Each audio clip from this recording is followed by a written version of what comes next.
I call to order the informal meeting of the plenary to hear a briefing on the situation in the Syrian Arab Republic. As noted in my letter dated the 27th of January 2016, I have invited Mr. Paulo Sergio Pinheiro, Chair of the Independent International Commission of Inquiry of the Syrian Arab Republic, to brief the membership.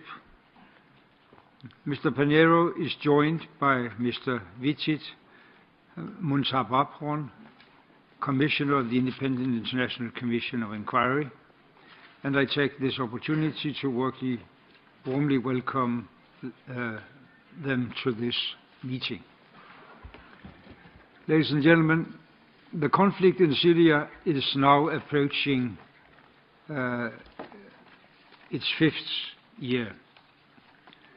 And as you know, the civil war in Syria has cost hundreds of thousands of lives, led to the displacement of millions, actually half the population of Syria, and caused tensions and turmoil throughout the broader region.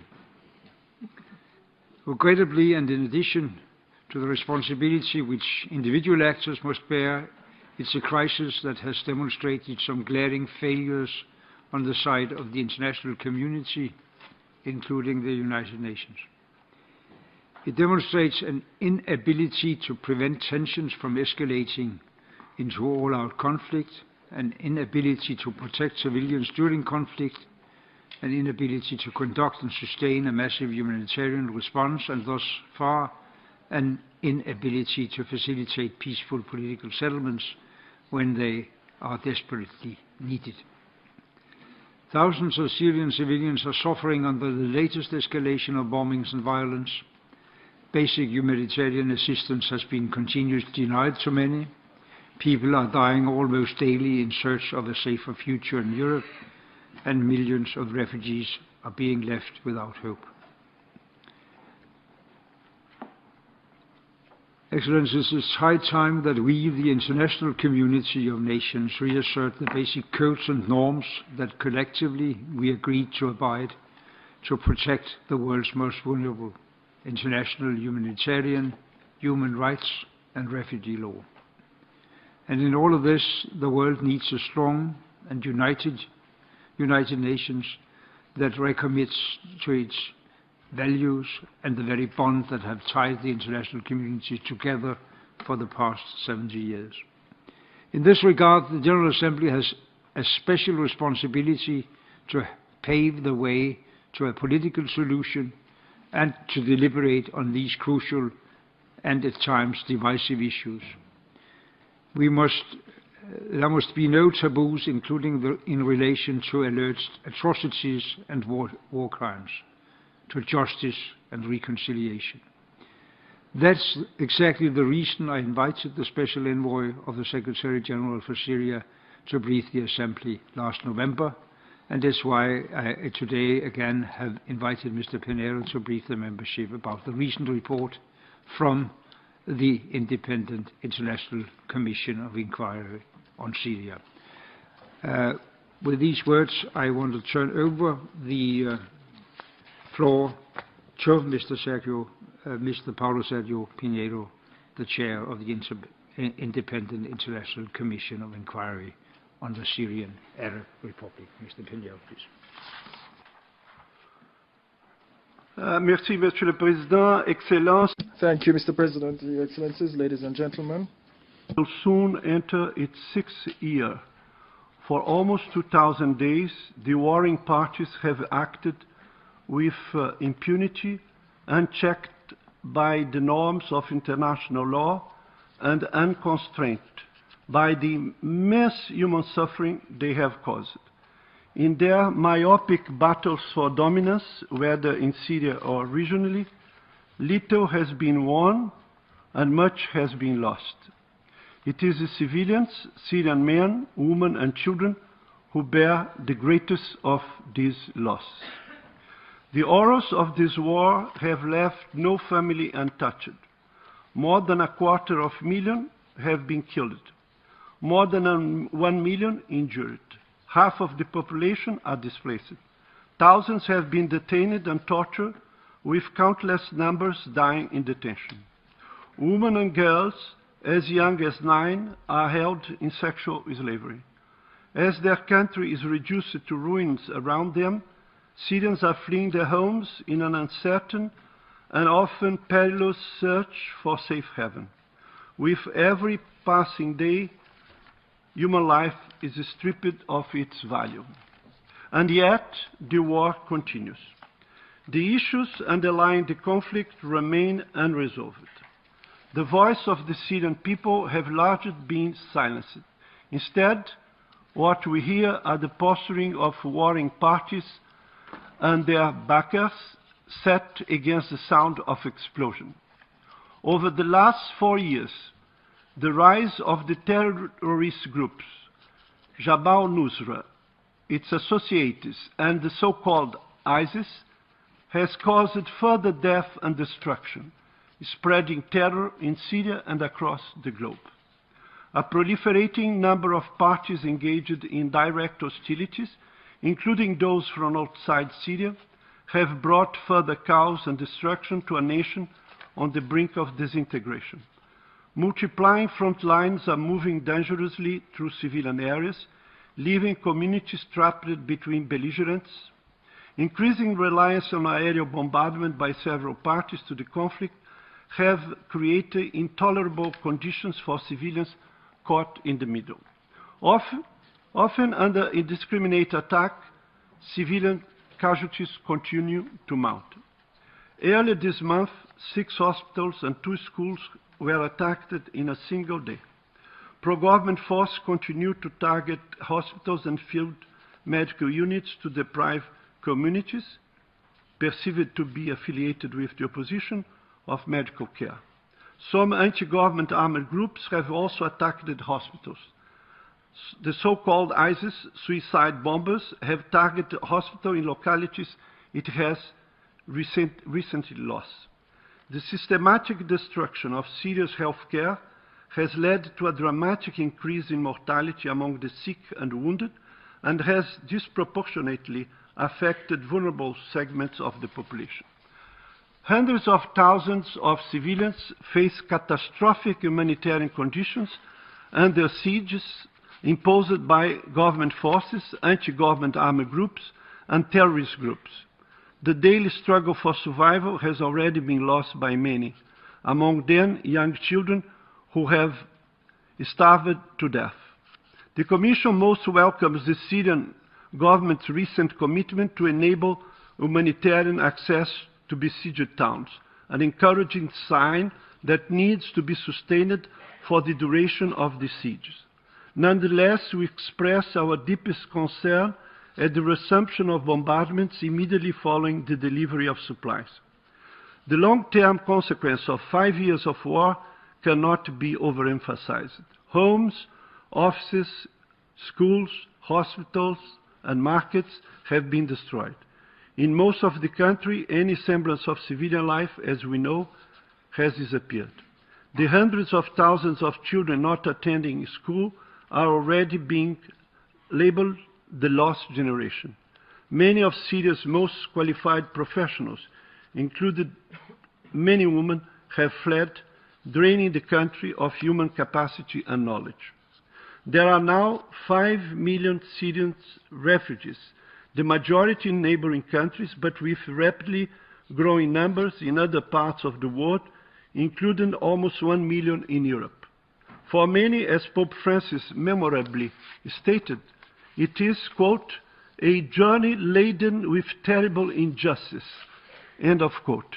It is imperative that host countries find the will and the means to deal adequately with the refugee crisis. Doing so requires more than providing just food and shelter. It requires a strategy to deal with the growing tolerance towards refugees and more generally towards Muslims in many democratic countries. This intolerance has manifested itself in arson attacks on refugee centers and in increasing popular support for extreme right-wing parties whose xenophobic rhetoric echoes some of the darkest pages of the 20th century. Out of the legacy of the Second World War, much of modern international humanitarian law springs. Today, the legal principles meant to guard against the commission of war crimes and crimes against humanity are also casualties of the Syrian battlefield. In this increasingly barbaric conflict, we see crimes such as deliberate attacks against civilian population, executions, torture, starvation, and the denial of medical assistance have strengthened a culture of impunity in Syria. The violations of international law being perpetrated no longer shock. Words or outrage used too frequently have been leached of their meaning. Warring parties continue to pursue a military solution, seemingly at any cost. Influential states use military means to bolster future negotiating position. Such conduct imparts dangerous lessons to those who take up arms now and in the future. Through their commission of rampant violations over the course of nearly 6 years, belligerents convey that international law is only of value after the fact, that its appeal lies only with investigators, activists, historians, and commission of inquiry. In their words and their deeds, those who are fighting Syria have asserted that the destruction of a country and the scattering of a people is a price worth paying. After 5 years as chair of the Commission, I tell you this. This is a war where those fighting can no longer tell the difference between victory and failure. It is a war where a military victory can only ever be a Pyrrhic. The Commission lauds and supports enthusiastically recent democratic forays, including the Geneva talks and Munich commitments. As attempts to build momentum on the political front intensify, parties must actively foster these attempts by showing genuine commitment to the ongoing political process, in which Syrian women should effectively participate. The parties can do so by agreeing to confidence-building measures such as the unconditional and immediate release of all prisoners arbitrarily detained, including women, children, and the elderly. They must also continue to facilitate the provision of humanitarian assistance, including food and medical supplies, especially to those in besieged areas. The complexity of the Syrian conflict has grown, as has the threat it poses to international peace and security. Security Council resolutions on Syria remain largely unheeded. These include the resolutions calling for parties to facilitate delivery of aid and to lift sieges, as well as those underlining the need for a political transition. Mr. President, the International Syria Support Group, which has been endorsed by the Security Council as the lead platform for promoting a political solution, needs strong backing from member states to achieve its goals.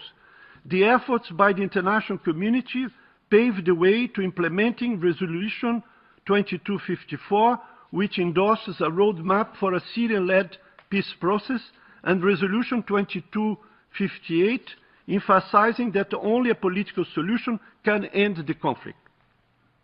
The Syrian war has spilled across this room.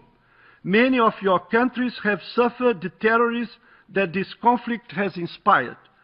Sons and daughters of your soil have gone to Syria to fight and die there. More and more Syrians live within your borders, seeking a peace they can no longer fight in their homeland. The General Assembly, which represents all the peoples of this world, is foremost a gathering of conscience.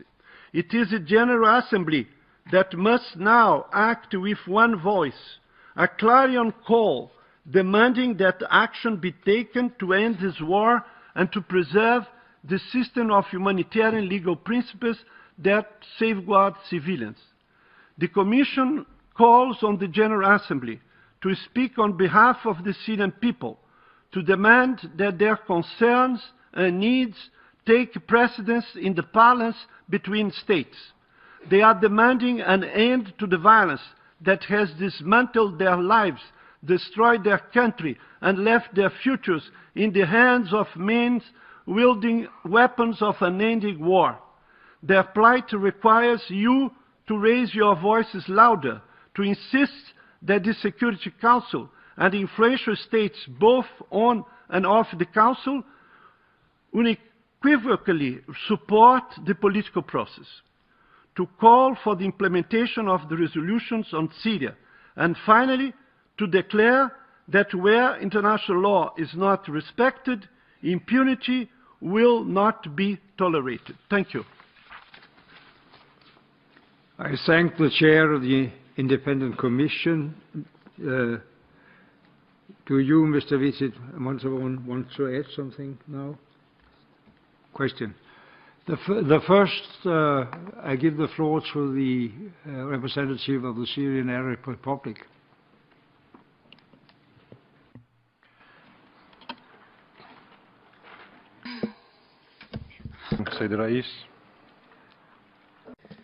Thank you, Mr. Chairman, Mr. President.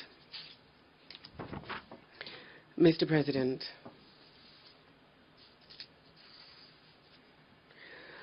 I was expecting us to start this meeting with something from you or some information from Mr. Pinheiro regarding the terrorist bloody explosions that killed hundreds of children of our people in Damascus and Homs in Syria. These are terrorist attacks. The least thing that we can say is to say that these attacks need to be condemned by this meeting before we start discussing anything else. So, I would like to express my regret to having to make this remark. Nonetheless, I do have to remind the audience that this tragedy that affected hundreds of Syrians yesterday because of 5 suicide explosions, that's 3 suicide bombings and others with car bombs. I need to talk to you about the scale of this.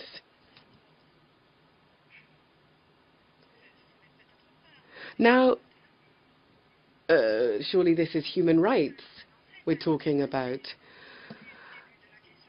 Since the beginning of the acts of aggression against my country, Syria, it has become clear for all those who can see and all those who also refuse to admit the truth, it's become clear that international regional Arab players are involved in targeting the Syrian state and people, the Syrian infrastructure, the Syrian economy, the Syrian human being, the Syrian person, just down to the very bricks and mortar of Syria. These have been targeted over the past 5 years. Some mechanisms have been set up under the auspices of UN bodies. These mechanisms are there for, have been used for a terrorist project to sabotage and destroy the Syrian Arab Republic. I deeply regret, sir, and with all my respect for Mr. Pinheiro and the members of the Commission, but I do regret that the Independent International Commission of Inquiry on the Syrian Arab Republic be one of these very mechanisms, which in the past have targeted the sovereignty and independence and stability of other member states of the United Nations, using false pretexts and shocking pretexts, and that proved untrue. For example, we see Iraq. We remember that example, and there are other such examples too. Since the Commission was set up, It has adopted a selective partial approach regarding the events in Syria. This method does not serve the noble cause of human rights, to which we are completely committed, but it serves the agendas and policies of some powerful states in the Human Rights Council and in the Security Council, so that they want to demonize the Syrian government in front of public opinion by presenting an inaccurate, fallacious image with incorrect information. This but encourages terrorist organizations to pursue their crimes, in particular when the Commission of Inquiry or any other commission, which I would classify as a mechanism, when they put terrorists on an equal footing with the Syrian government, which is legal, legitimate, and which protects civilians against terrorists and terrorist groups. What is taking place, sir, in Syria is not a civil war. Rather, it is an uncivilized war. civil war. It is an uncivil war. لكنها ليست حربا بين السوريين بطبيعة الحال. هي حرب. It is not an intra-Syrian war, of course. It's a war against global terrorism. Those states who support this type of terrorism, those states who have opted to enact a war between them by proxy in Syria and using terrorism as a political tool. This is that war. Today, sir, it is important to adopt a comprehensive general approach in Syria. It is only blind people who cannot see what is actually happening in my country. It is regrettable to say that the Commission of Inquiry itself no longer sees things as they are. The Commission is confusing a legitimate government supported by the law in combating terrorism with terrorist organizations who are mostly foreign. They're putting everyone on the same pedestal, everyone on an equal footing.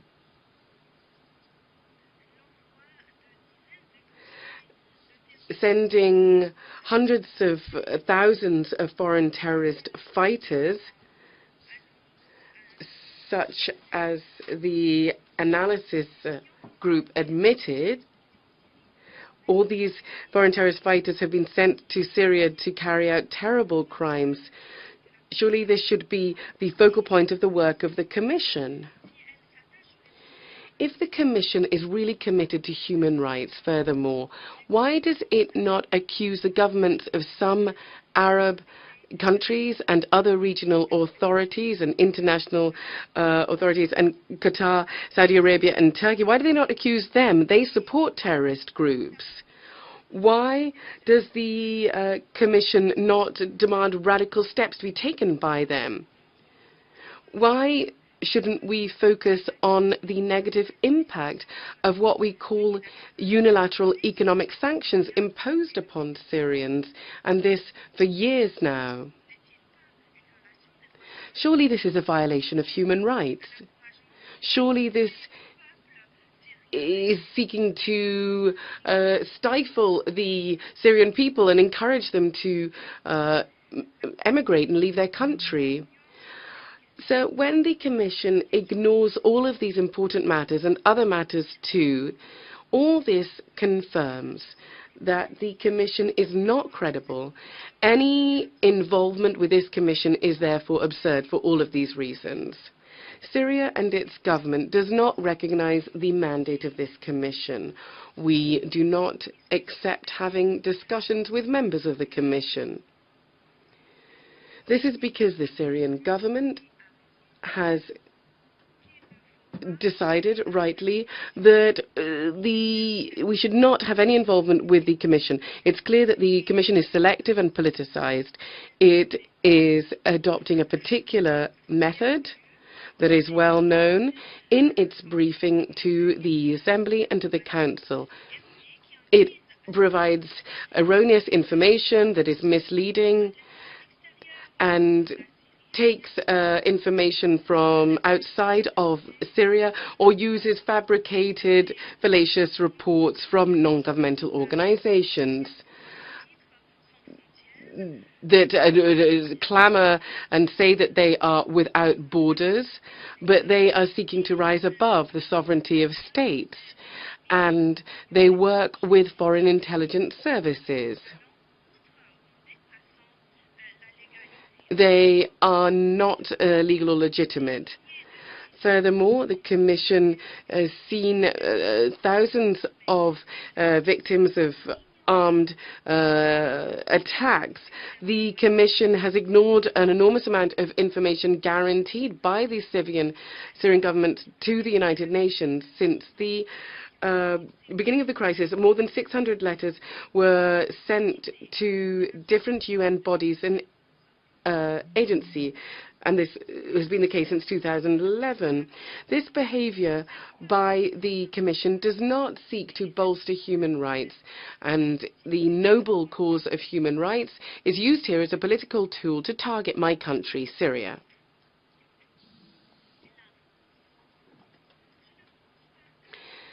Now, I'm not accusing the Commission here of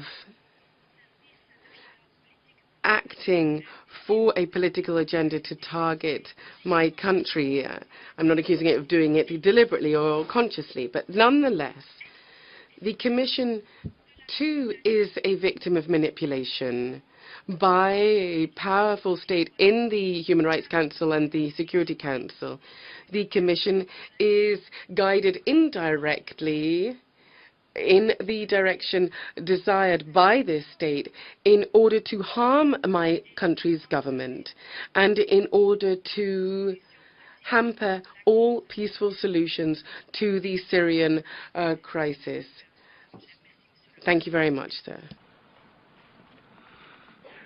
I thank the representative of the Syrian Arab Republic, and I now give the floor to the representative of Sweden. Thank you, Mr. President, and let me thank you for organizing this very important meeting. I can only subscribe to your opening words on the desperate seriousness of the situation. Let me also thank Professor Pinheiro and the Commission for their important work and also for the very valuable briefing today. We align ourselves with an EU statement soon to be made, but I would also like to make a few additional remarks in my national capacity. First, to Professor Pinheiro, we truly believe that the work of the Commission that you chair is extremely important, and we strongly support the renewal of your mandate during the upcoming session of the Human Rights Council.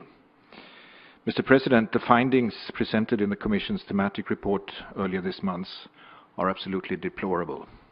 The situation for women and children, including very young children, is particularly alarming, and we call on all parties to ensure their protection. The systematic sexual and gender-based violence also calls for urgent attention and action. Crimes against humanity continue to be committed. Accountability for these and other crimes must form part of any political solution to the Syrian conflict. Impunity for the atrocities committed in Syria is unacceptable. All parties to the Syrian conflict need to protect the civilian population, uphold international humanitarian law, and respect human rights.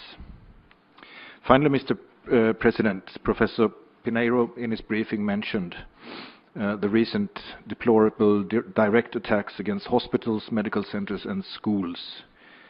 Last week there was a detrimental attack against an MSF hospital. I would like to hear from Professor Pinheiro how the Commission assesses this apparent increase in such attacks and how the Commission plans to follow it up. I thank you, Mr. President. I thank the representative of Sweden and now give the floor to the representative of Switzerland. Monsieur le Président, Mr. President, Chairman of the Commission, Excellencies, at the outset I would like to commend the important and tireless work that the Commission has been undertaking. As the conflict in Syria soon enters its 6th year, the situation on the ground has become entirely untenable. During that time, often in a climate amounting to complete impunity, hundreds of thousands of civilians were killed, millions were injured and displaced, and countless families and communities were shattered, if not annihilated. Shocking and blatant violations of international humanitarian law and human rights law continue to be committed on a daily basis. Despite repeated collective commitments and assurances, the civilian population lacks effective protection and is again forced to bear the brunt of this horrible conflict day after day. Switzerland reminds all parties to the conflict of their strict, non-negotiable obligations under international humanitarian law to protect civilians at all times. They have notably the responsibility to allow, throughout the country, rapid, full, sustained, and unimpeded access to humanitarian relief, as well as to respect and protect the medical mission. My delegation would also like to emphasize that all states have an obligation under Common Article 1 to the Geneva Conventions to respect and to ensure respect for IHL in all circumstances. We urge Member States to renew and live up to this commitment. It is time for the cycle of ruthless violence to stop in Syria. 10 days ago in Munich, members of the International Syria Support Group agreed to seek a cessation of hostilities and to facilitate the delivery of humanitarian aid throughout the country. Unfortunately, this commitment is yet to be fully implemented. Switzerland calls on all parties to the conflict and on all those with influence on the belligerent parties to leave no stone unturned to stop the bloodshed and help make this agreement a reality for the millions of victims in Syria and beyond. Excellencies, it will be recalled that for more than 3 years to date, in an effort to help bring about justice for the millions of victims, Switzerland and a large and ever-increasing number of states have called on the Security Council to refer the situation in Syria to the International Criminal Court. In this sense, Switzerland welcomes the letter dated 17th of February 2016 from the Secretary-General addressed to the President of the Security Council. We call upon other states that have not yet done so to pronounce themselves in favour of a referral. Until today, the Council has not yet taken any action on this despite a very compelling case. The climate of impunity that is prevailing on the ground has encouraged further crimes to be committed by all parties to the conflict. The cycle of impunity must be broken, and we therefore reiterate once again our steadfast support for the persistent calls by the Commission of Inquiry to refer the situation notably to the ICC. It is our shared collective responsibility, and in particular that of the members of the Security Council, to ensure that all those responsible for war crimes and crimes against humanity will be brought to justice. International criminal justice is a fundamental aspect in the fight against impunity, and perpetrators must be held to account. Ensuring accountability for all victims will, however, require a comprehensive and holistic approach at the national and local levels. This is why we will continue to support the documentation efforts of international humanitarian law and human rights violations on the ground, as well as transitional justice initiatives, so that one day victims may obtain justice at the national or international level. Switzerland remains of the view that there can be no lasting peace in Syria without justice and accountability.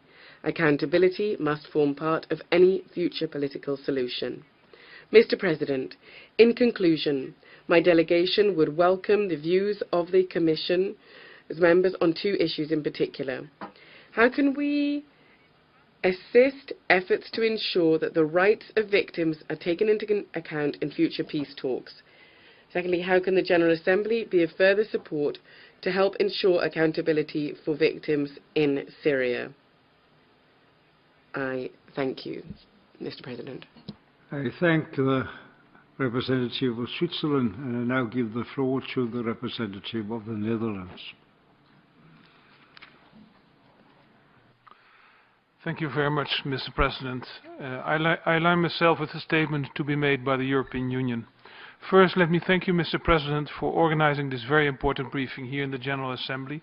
It has taken us some time, but we welcome the fact that this is finally taking place. Thank you, Mr. Pinheiro, for your remarks and your work which resulted in your 11th report. The picture that Mr. Pinheiro is describing about the situation in Syria is truly horrendous. The Kingdom of the Netherlands strongly supports the work of this Commission. We welcome the fact that the Commission can exchange views with the broader UN membership here in the GA today, and it allows us to discuss the concerns of many countries about the grave human rights violations in Syria. Mr. President, it is unacceptable that blatant human rights violations continue on the ground. International humanitarian law is being violated on a daily basis. Recent air and ground strikes by different parties have led to the targeted destruction of essential civilian infrastructure, including medical facilities and schools, killing many innocent people. The growing number of sieges and the use of starvation as a weapon of war is appalling. The deaths in detention report by the Commission illustrates that many horrifying human rights violations, including torture, murder and summary executions, are taking place out of sight, far from the battlefield. These violations, and I quote from the report, continue to occur in near total secrecy and are largely lost to the international public. End of quote. It is therefore of the utmost importance that the Commission draws attention to this, so the voices of the victims can be heard. Mr. President, 7 points on the way ahead. First, there's a strong need for accountability for all parties in the conflict that have committed mass atrocity and war crimes. As the Commission has said, accountability is a process, and accountability, in our view, for all crimes must form part of any political solution. And we support the recommendation of the Commission to the Security Council to refer the situation by the Security Council to the International Criminal Court. Second, we urge all parties to ensure and guarantee the delivery of humanitarian aid. Third, we call for a cessation of hostilities, and we welcome the agreement reached this morning. Fourth, we call for resumption of talks under the umbrella of the UN. 5, we call upon all member states to implement and comply with the relevant UN Security Council resolutions. 6, we need to ensure regular reporting of this Commission to the GA, if only to make the voices of the victims heard. And 7th, Mr. Pinheiro, we hope your mandate will be renewed by the Human Rights Council. Mr. President, thank you very much.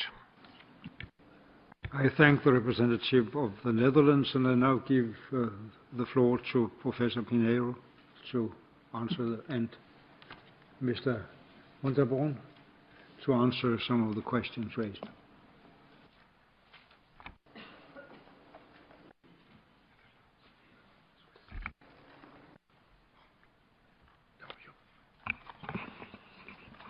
Excellencies, ladies and gentlemen, it's a great honor to be in the General Assembly as part of the Commission of Inquiry established by the United Nations to help analyze the situation in the Syrian Arab Republic.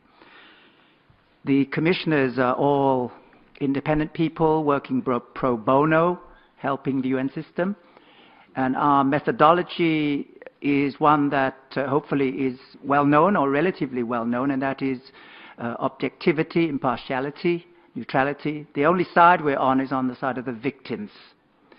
So that is the spirit in which, for which we work. And our presence here, very modestly and humbly, is to engage in the most constructive manner with a view to now and the future, while of course being cognizant of the past. And that is the constructive spirit for which we work. I would just quote to you the opening sentence of the conclusions of our most recent report, 11th report, which was launched today. The words are as follows, and I hope they respond well to the various incidents that have been taking place almost every day in their variety since 2011. Quote, "The horrors of the war are pervasive and ever-present. The lives of the population are ravaged by the destruction of the country and the devastation of the nation."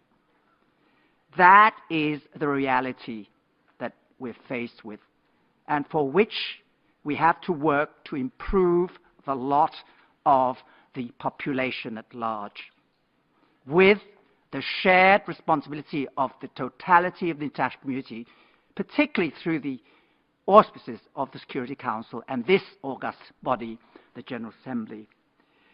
So I would hope that that message resonates, that we, ordinary people who are helping us pro bono, regret the horrors that have been taking place for so long, including yesterday and maybe today and maybe tomorrow. And that is why, constructively, we should be discoursing very much on the issue of the peace process, as well as the components that are now being implemented, plus others that need to be further implemented for the future.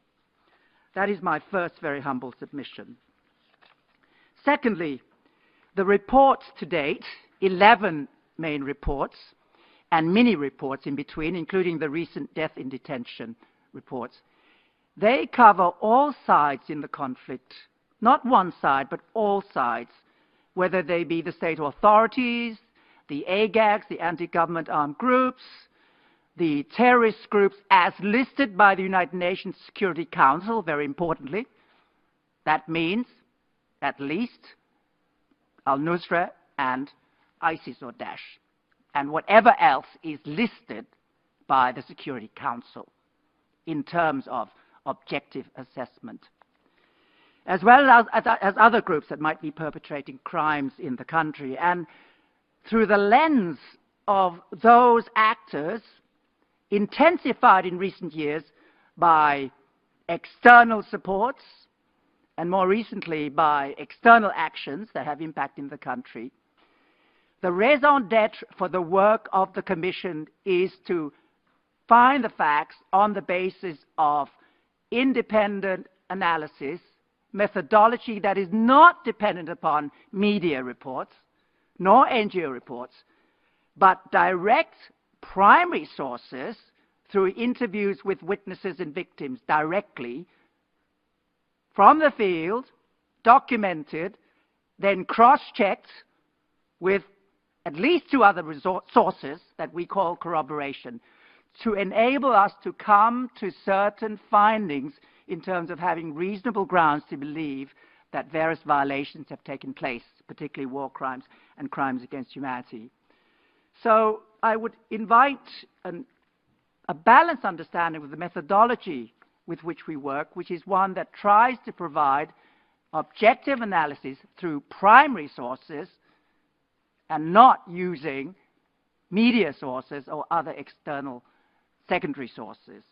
And in that spirit, of course, we respect the victims directly, precisely because we want to access the victims, cross-check through the information, and then come to these very fora to be voices for the victims.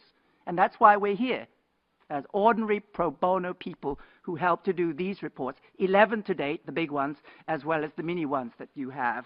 And that's the spirit with which we're here. So I hope that that is an explanation, very briefly, of the purpose of our work as well as our methodology, which helps, hopefully, to clarify and to move beyond the political rhetoric that may come into play, because that's what we want to avoid. We want to enable all of us to do specifics in terms of promoting the peace process and ensure the complementarity with respect for human rights and international humanitarian law. So it is in that light, therefore, that many of the questions that the distinguished representatives have asked are very much related to the peace process, with justice more in mind. So I would like to highlight 2 or 3 considerations in that perspective, so as to enable us to move forward constructively towards the transition and beyond to peace. Firstly, we welcome very much the Munich process that involves the key actors, including the state authorities and the other actors, and particularly with the support of the International Syria Support Group, the ISSG. Very important players at this point in time. And particularly the first element of the Munich joint communique is to open up to humanitarian aid within an appointed time, which was and now means last week, and humanitarian aid is getting through. And that we welcome very much, because that is also part of human rights and international humanitarian law. And we would invite that access to be sustained, unhindered access, not once, not yesterday, and then bombardment the next day, but to have humanitarian aid sustained now and for the future, without condition, immediately and effectively. And that is a reflection also of the needed effective implementation of the UN Security Council's two main resolutions at the end of last year, 2254 and 2258. 2254 calling for the peace process, and 2258 to enable humanitarian access, and not forgetting justice and accountability either. The second window of Munich, which is now being explored yesterday and even today, is the cessation of hostilities. And we would hope very much that the cessation of hostilities, particularly working towards a national ceasefire, respectful of human rights, will take place very soon, with the participation of all sides, while also not forgetting that action against UN-designated terrorists should and must continue, because that is also part of the understanding of the Security Council resolutions as well as the Munich process, by which we mean action against al-Nusra, ISIS, and whatever else is designated by the Security Council as terrorist groups, rather than subjective interpretation of what is terrorism.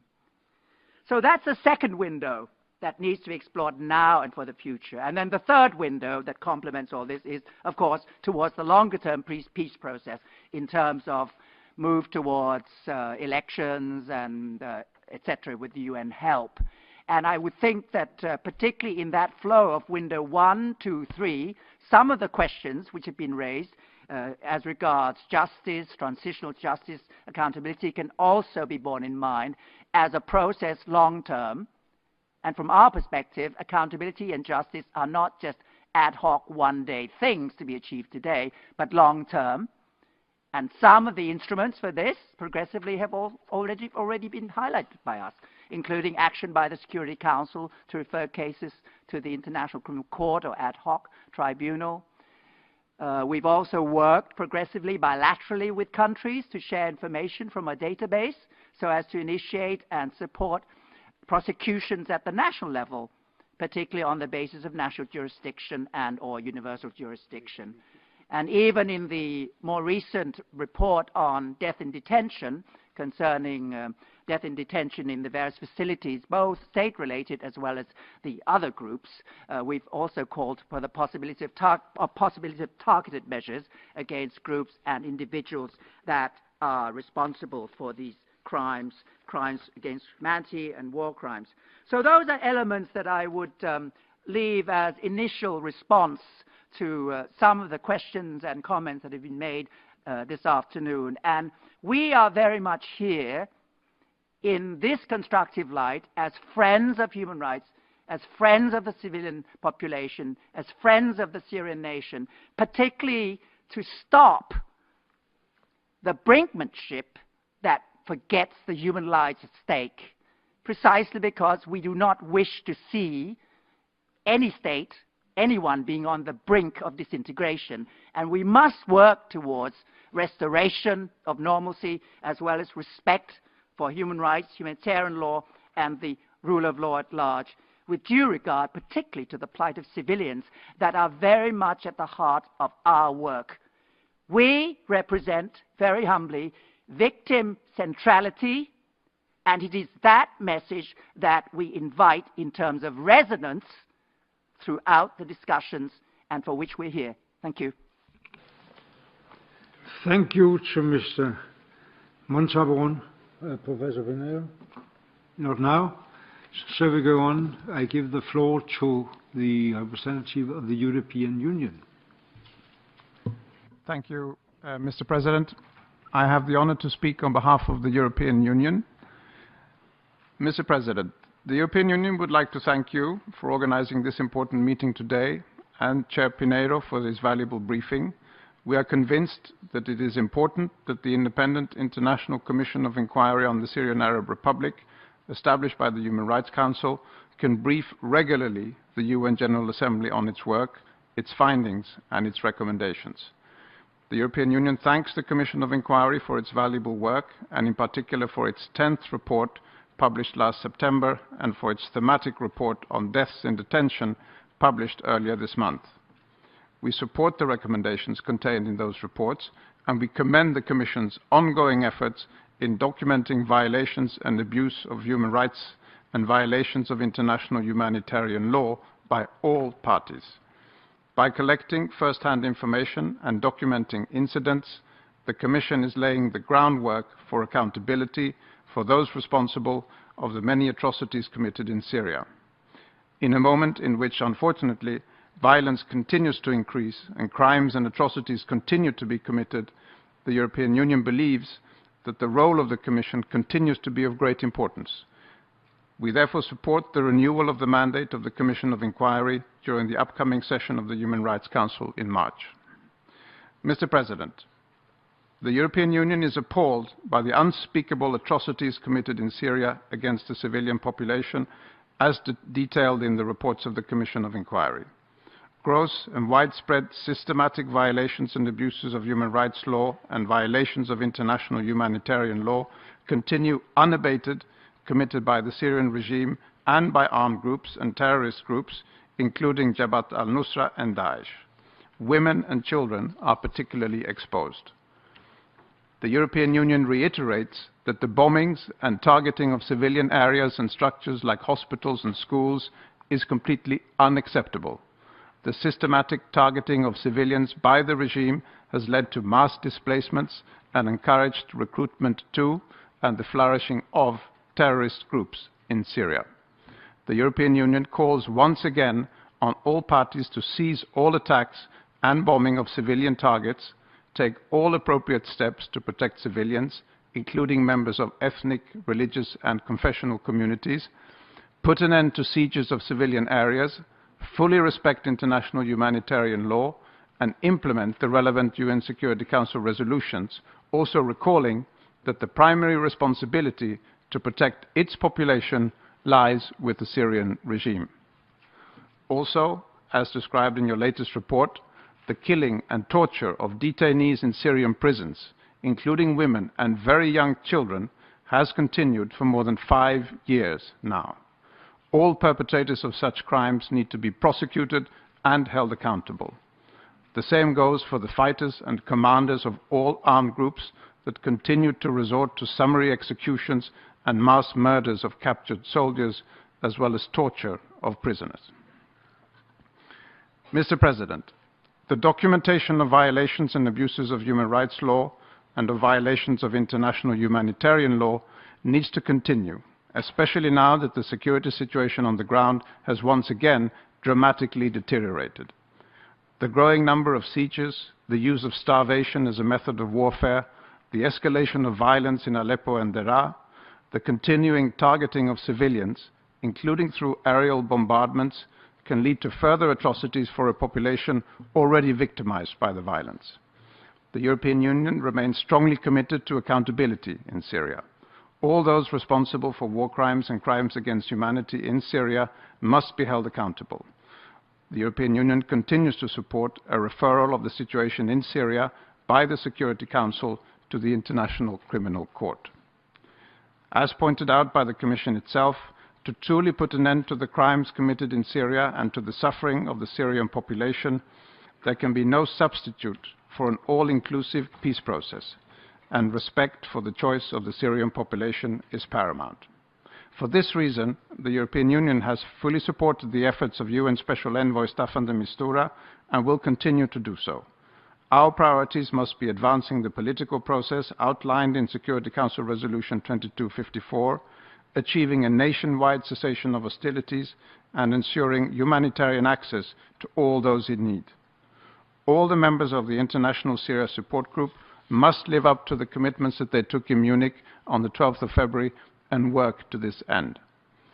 If the political talks in Geneva are to resume and succeed, the present escalation of violence needs to stop immediately. Confidence-building measures also need to be immediately implemented, including the release of political prisoners, as well as an end to attacks on civilians, to aerial bombardments and sieges of civilian areas. Mr. President, I would like to conclude by addressing the following question to Chair Pinheiro.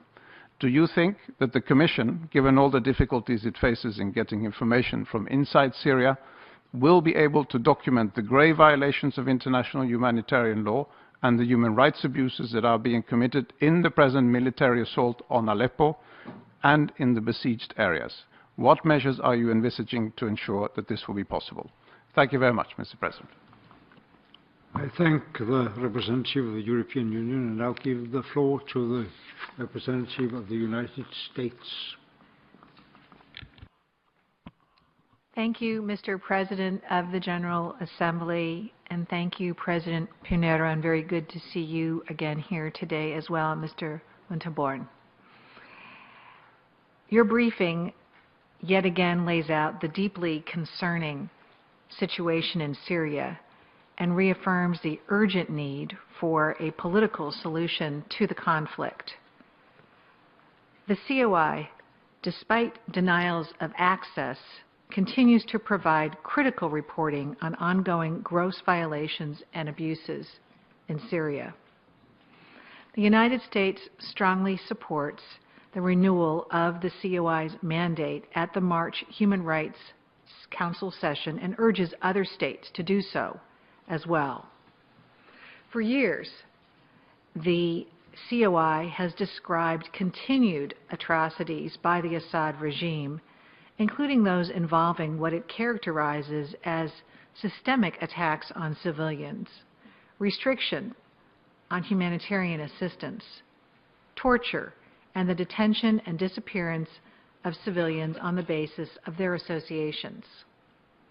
This Commission has articulated, once again, in very clear terms and with tragic examples, that civilians remain the primary victims of this conflict and are often the target of deliberate attacks. I want to underscore the importance of the COI pointing out the horrific crimes that are ongoing and pervasive but taking place out of sight. The massive and systemized abuse of detainees by the Syrian regime, including torture, rape, and murder, among other inhuman behavior. The regime continues to unjustly imprison women, children, doctors, humanitarian aid workers, human rights defenders, journalists, and others. We're appalled by the torture, sexual violence, and inhumane conditions that these prisoners are suffering. As the COI has documented only too well, Syria's civilian population centers have suffered consistent attacks throughout this conflict with enormous loss of life, displacement, and a tremendous destruction of the infrastructure of the country. While the COI's reports have implicated many sides in such attacks, we have been deeply concerned and frankly outraged at the recent reports of the military operations conducted by the Assad regime, allied foreign militias, and Russia, which have continued to kill and injure civilians, destroy and debilitate hospitals and schools, and that have recently displaced upwards of over 70,000 people, mostly civilians, in Aleppo and Idlib. According to the COI, the targeting of medical facilities, personnel and transport, and the denial of access to medical care remain an ingrained feature of the Syrian conflict. As has been noted, MSF released a new report recently that documented that at least 17 health facilities have already been bombed in Syria, in 2016, including 6 supported by Médecins Sans Frontières. And has also been noted, attacks on schools have contributed to the more than 3 million children who are no longer attending classes on a regular basis. Thus, we call on the regime to release arbitrarily detained persons and to grant access to international monitors, including the COI. Now, the COI also reported that Daesh, Jabhat al-Nusra, and armed opposition groups have killed and abused detainees, which we also condemn. The pernicious behavior of Daesh is barbaric and notorious, including murder, torture, rape, and enslavement of Yazidi women and girls, targeting members of religious minorities with a choice of conversion or death, and executing those based on their perceived sexual orientation. This was most recently and devastatingly evident in yesterday's horrific attacks by Daesh in both Homs and Damascus. We condemn those terrorist attacks in the strongest terms, and we extend our deepest condolences to the families of the more than 140 who were killed, and we extend sincere wishes for a swift recovery to all of those injured. I also want to address the systemic siege of communities, which has been one of the defining characteristics of this conflict, exacting a devastating toll on nearly 500,000 people, the majority of whom are trapped by government or pro-regime forces. Assistance is restricted to an additional 4 million people, which continues to increase, a number which continues to increase. Last week, following the establishment of the International Syria Support Group, the ISSG Task Force, there was some progress on securing access for some assistance. We saw more than 100 trucks deliver assistance to 5 besieged communities with 1 month's worth of food, nutrition items, basic medical and relief supplies for approximately 80,000 people. However, these initial locations and the number of recipients reached are not enough. Moreover, the Syrian government is reported to have removed some medical supplies, including vaccination supplies, from the convoy to Muadamiyah. Assistance, including medical supplies, must also be delivered to all besieged communities and hard-to-reach areas throughout the country, and assistance must be regular and sustained.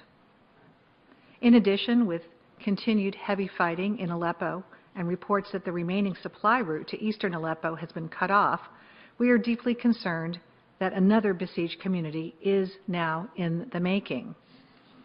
All this points to the need to seek a political transition, as I noted earlier, and to end the conflict as soon as possible, in addition to continuing to fight against our common threat, ISIL. Yet the UN Security Council has demanded immediate humanitarian access in multiple UN Security Council resolutions, including 2254. These calls must be met without delay. Also outlined in UN Security Council Resolution 2254 and in furtherance of the February 11th decisions of the ISSG, today we, the United States and Russia, as co-chairs of the International Syria Support Group and International Syria Support Group Ceasefire Task Force, announced the adoption of the terms of the cessation of hostilities in Syria and proposed that the cessation of hostilities commence on February 27, 2016. Each and every country must work to meet our commitment to that cessation of hostilities. We are making significant progress towards that goal. If we can make progress on these fronts and resume political negotiations as soon as possible, then we have a chance to pursue the roadmap to a political solution as laid out in 2254 and to end the conflict. But this requires the concerted effort of the international community and, most importantly, the parties on the ground. So thank you, Mr. Chair, and thank you, Mr. President. I thank the representative of the United States, and I now give the floor to the representative of the United Kingdom.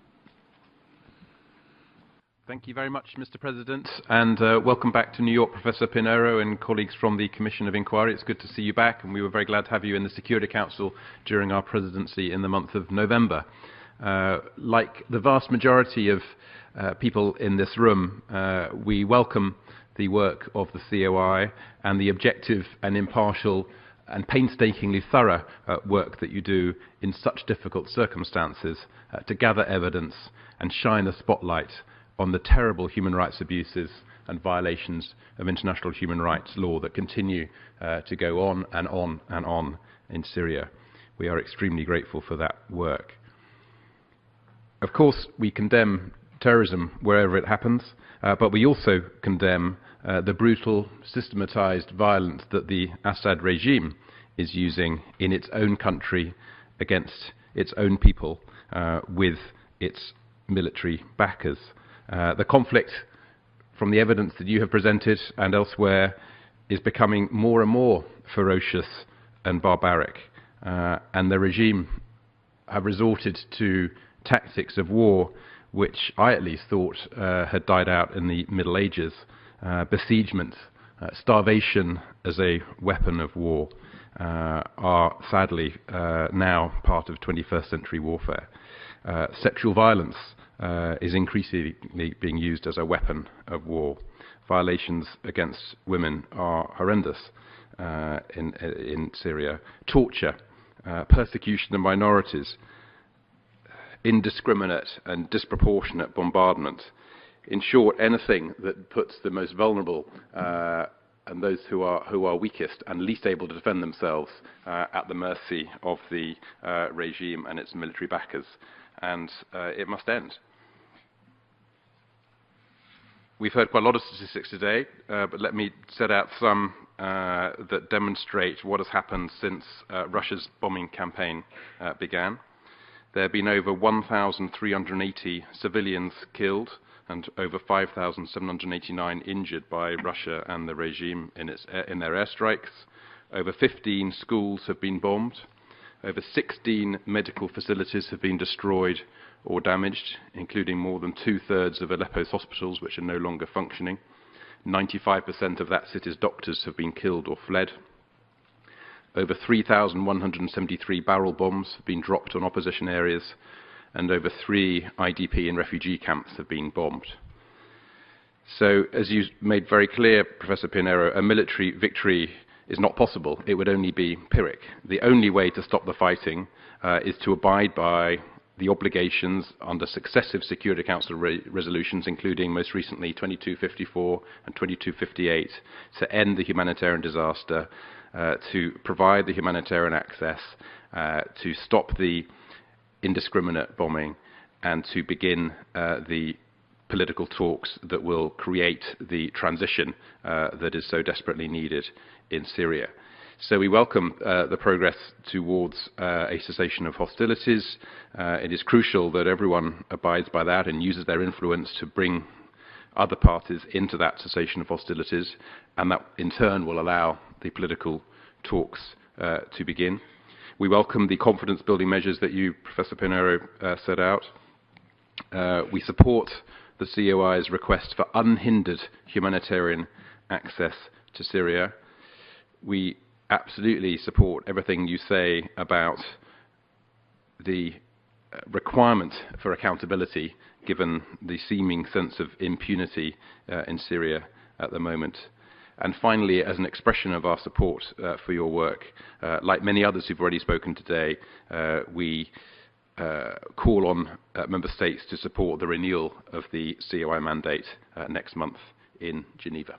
Thank you very much.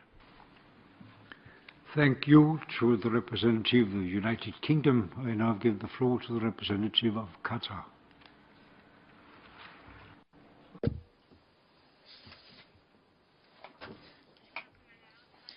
Thank you very much for convening this meeting, Mr. President. Thank you for giving Member States the opportunity to listen to the briefing of the Independent International Commission of Inquiry on the Syrian Arab Republic on an issue that is cause for concern for all of us.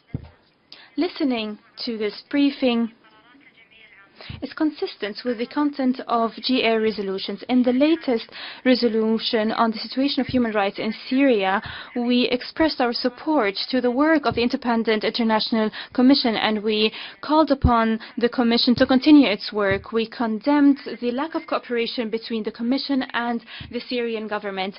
This is why we called for the convening of this meeting.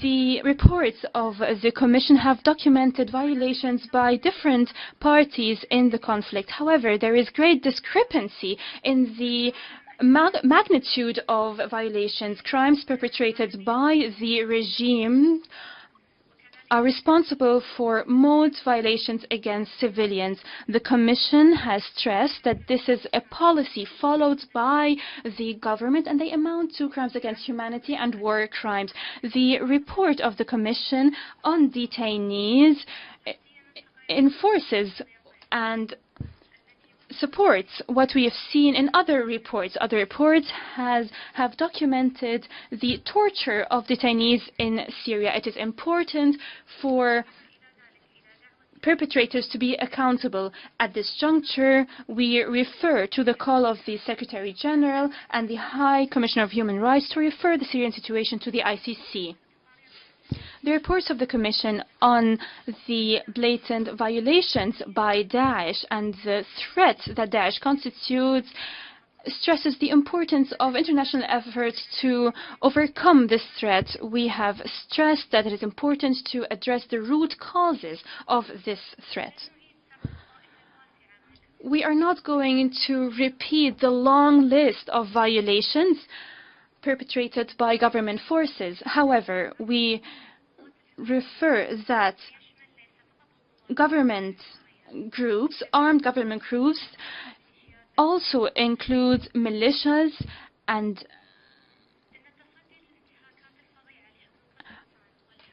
الخطيرة في سوريا هي أولوية قصوى. And intelligence agencies. We must end these violations. This will only be possible through a political solution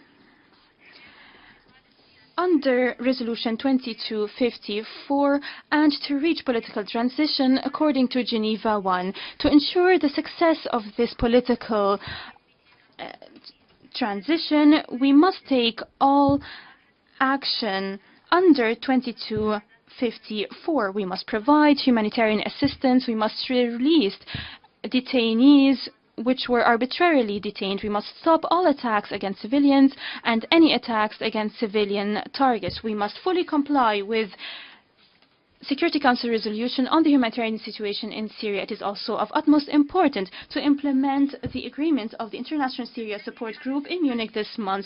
The dire humanitarian situation in Syria requires providing humanitarian assistance from the international community. At this juncture, I note that Qatar continues this path since the beginning of the conflict. We participated in the London conference at the highest level. We pledged a contribution of $100 million. In conclusion, Mr. President, we'd like to express our gratitude to the Independent International Commission for its very important task, the task of portraying the realistic image of what's happening in Syria, of what's transpiring against civilians in Syria. We look forward to recommendations, and we look forward that these recommendations are actually implemented. Thank you very much for your attention. Thank you to the representative of Qatar. Professor Pinheiro? Yes. Thank you, Mr. President. First, I'd like very much to thank the different manifestations of support for the work of the Commission expressed by many distinguished representatives. I'd like to answer a question by the distinguished representative of the European Union asking us that we'll investigate crimes occurring in Aleppo. Our answer is the following. Yes, as we did in the past, we'll do in any place in Syria. We don't have a selective eye for the war crimes or for the human rights violations of the crimes against humanity. It's not our business to demonize any state or to have a special consideration for any of the factions. As my colleague Vichit said, since the beginning, we think that we have accomplished our work in an impartial and independent way. We don't take sides in this conflict. The only side that we take is a side from the perspective of the victims of the civilian population. How we will be able to investigate those crimes in the region that you have mentioned. First, we cast a wide net to get information from eyewitness and victims. All this work is tremendously difficult because of the non-access of Syria. Sometimes we are criticized because we don't go to Syria. But we can go to Syria because the government of the Syrian Arab Republic refused our coming to Syria. And we have many times said, if the government of the Syrian Arab Republic invite us to go to Syria, their narrative will be in our report, as in the two first reports, because since October 2012, the government of Syria is not cooperating with the Commission of Inquiry. Secondly, we use satellite imagery. We are very glad that UN is very generous in terms of our access to satellite imagery. We continue to make contact with sources, in this case, inside Aleppo directly. I think that's very important to say that the fact that we don't have access to Syria, this doesn't mean that we don't have access to information from inside Syria. And then we meet frequently with persons who risk their lives to come out of Syria to cooperate with the Commission. I think that, I hope that in our update for the update report for the Human Rights Council, or in our next report, we'll be able to share the information about this incident. Thank you, Mr. President. Mr. Bonterborn. Thank you very much, Chair. Just to interlink between the first set of questions and the second set of questions and comments, there was an issue about medical personnel and attacks on hospitals.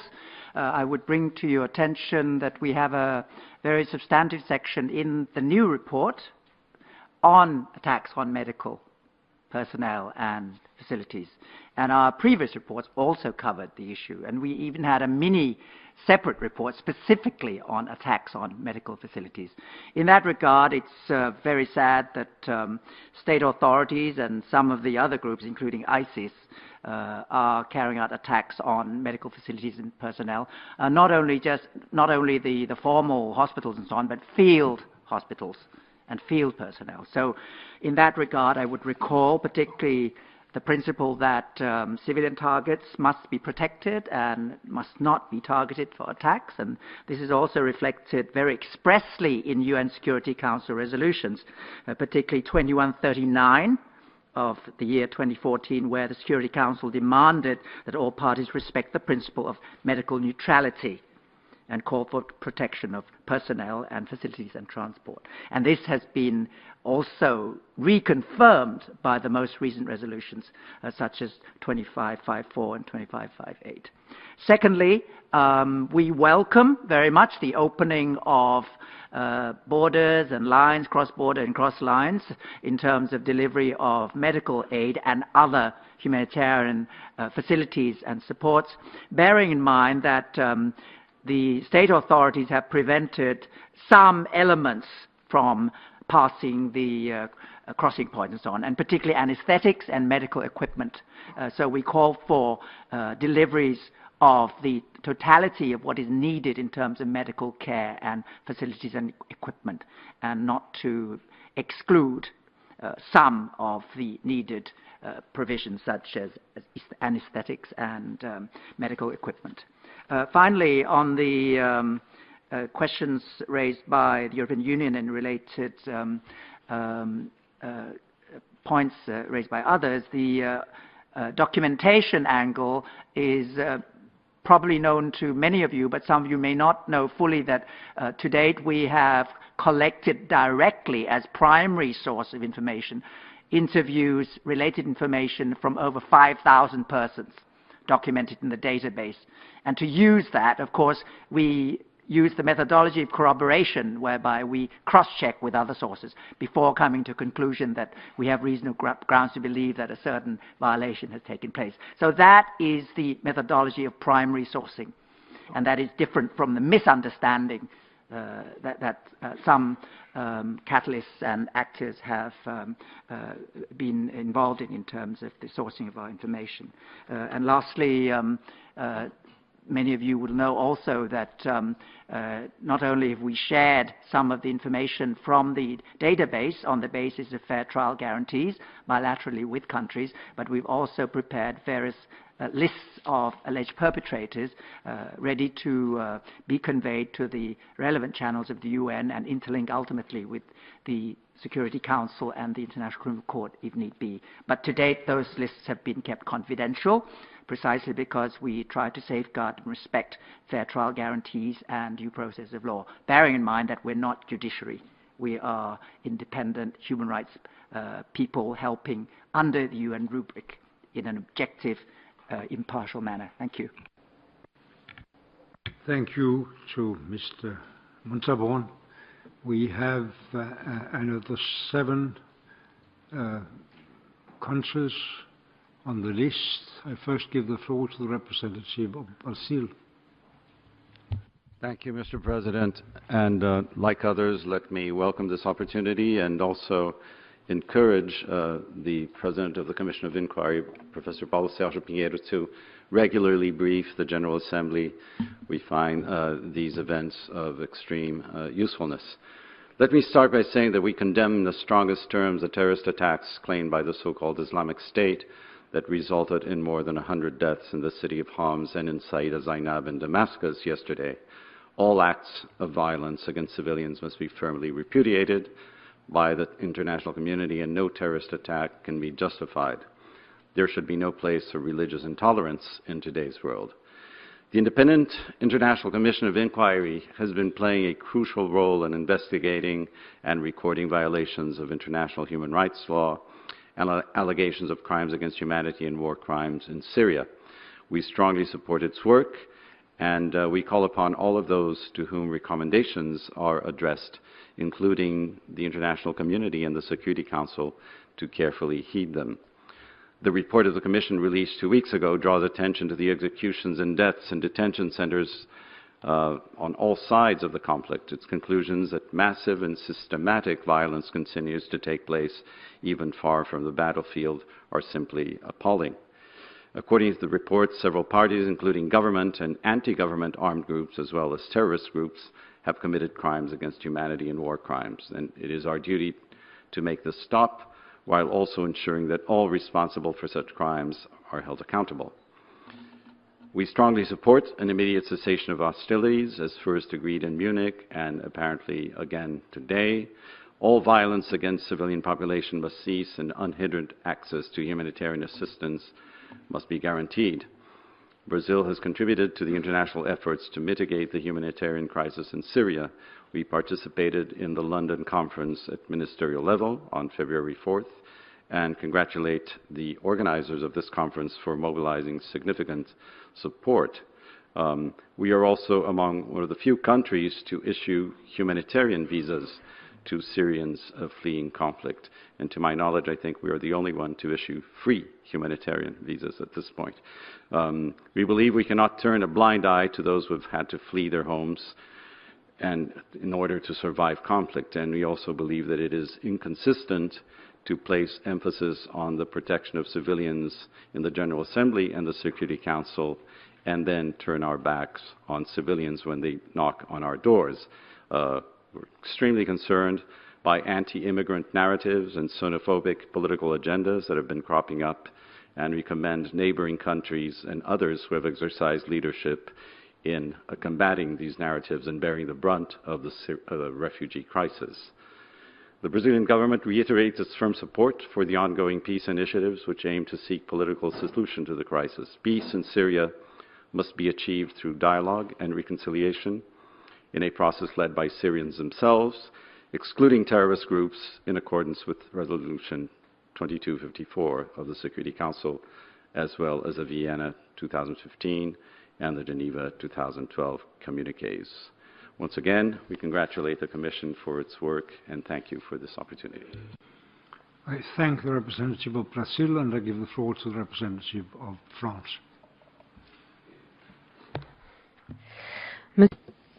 Mr. President. We thank you for this briefing to the United Nations General Assembly, which in our view is essential. In your successive reports, you have shown that crimes against humanity have been committed by the regime and Daesh, and that war crimes are on the increase in Syria. You also point to the fact that human rights and IHL are regularly flouted by all parties. We reiterate our support to the Commission of Inquiry, whose work is essential for documenting these crimes and to enable the work of justice to tackle impunity in Syria.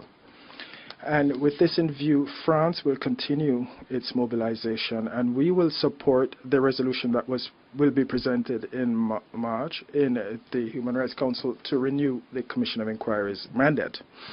We will continue to plea for this fight against impunity to be one of the imperatives of the Security Council on Syria. And nationally, the Minister of Justice in France opened a preliminary inquiry on the 1st of October 2015 for crimes against humanity, abduction and torture based on the CISA report.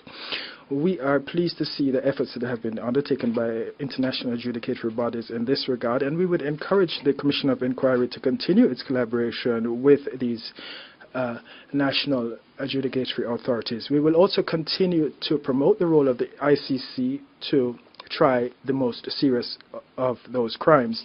Mr. President, Chairman, we have taken note of your previous report on deaths in detention, and we call for the immediate release of all persons who have been arbitrarily detained. And among the recommendations of that report, you have been advocating, and here I quote, the cessation of targeted attacks against persons, organizations, and groups who have been credibly suspected to be perpetrators of acts leading to the death in detention, torture, and enforced disappearances. They must be targeted and held accountable. This being the case, Mr. President, and to prevent the sentiment of impunity from burgeoning in Syria, we would call on this. We were wondering whether the COI could report on the mass atrocities that have been committed in Syria. Thank you, sir. Thank you to the representative of France. I now give the floor to the representative of New Zealand. Mr. President, let me start by saying that New Zealand fully agrees with the Commission's comments that what we are witnessing in Syria is 5 years of devastation and failure. We also agree that the priority now should be to secure sustained, unimpeded humanitarian access for humanitarian assistance to those who need it, as well as to cease hostilities and to get parties back to the negotiating table. Adoption of Security Council Resolutions 2254 and 2258 were moments of hope late last year, and yet the implementation of these resolutions still remains elusive. We encourage all those with influence, whether it be on the parties to the conflict or those members of the ISSG, to use that influence, get out there and hold them to account, hold them to the implementation of those Security Council resolutions and the subsequent agreements that we've had in the ISSG process since then, including the just announced ceasefire. It goes without saying that New Zealand supports measures to bring about accountability for those responsible for serious international humanitarian law violations and human rights abuses, and to ensure that the cycle of impunity is broken. We can't emphasize enough that international humanitarian law is an obligation. It's not a selective activity that can be used or offered up as part of a negotiating package. That said, progressing accountability must be done in a manner which reflects and is responsive to the realities of the situation in Syria. Credible evidence collection and preservation for any future accountability action is vital. And to this end, we'd like to ask the Commissioners about their current thinking, about possible accountability mechanisms for what's happened in Syria and the respective merits of each. Given time is short, let me just confine my last comment to one particular area of concern which has been raised a number of times here today, and that is the repeated attacks on medical facilities in Syria. To this end, I'd like to bring others' attention to an initiative in the Security Council being led by New Zealand and Spain with Egypt, Uruguay and Japan to progress a Security Council resolution specifically targeting and working on healthcare in armed conflict. This initiative seeks to address not only attacks on medical facilities and workers, but also looks to address the denial of access to medical care. And this is something we'll be doing that focuses not only on Syria, but across all conflicts. So in conclusion, just let me thank the Commissioners and the COI for your efforts and the complementary role that you take with regard to the Syria political, humanitarian and chemical weapons tracks. Thank you, Mr. President. Thank you to the representative of New Zealand. I now give the floor to the representative of Saudi Arabia.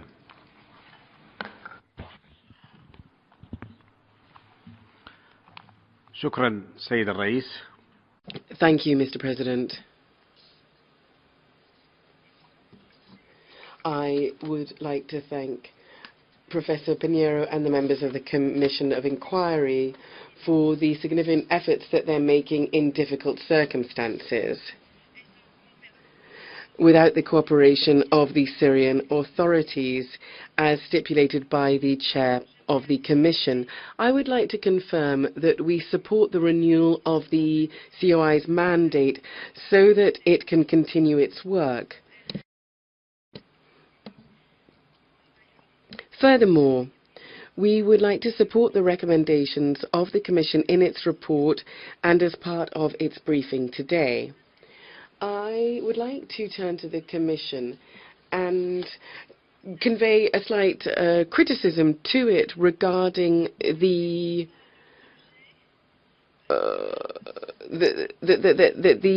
subject of the verb in many matters mentioned in the report is not used and in today's briefing. But what the Syrian representative said really did clarify the subject of the verb that was not there. He fired, so to speak, on all persons and accused the Commission of being partial or being naive. The representative of Syria said that the government of Syria was protecting civilians. Now, I'm just wondering, does the government protect civilians by bombing them in Aleppo or by using chemical weapons against them in the outskirts of Damascus, or by, in Madaya on Moisea, having a siege against the population, or by forcing people to leave the country, by turning them into refugees so they're displaced throughout the world.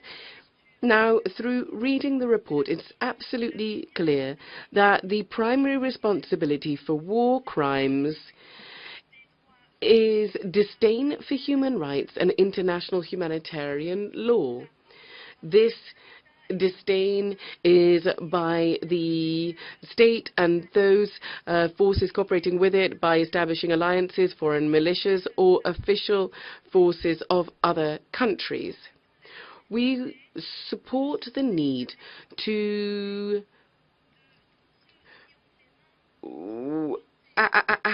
ensure that those whose bloods are stained with the, or hands rather are stained with the blood of the Syrian people, they must be borne responsible, whatever group they belong to and whoever they are.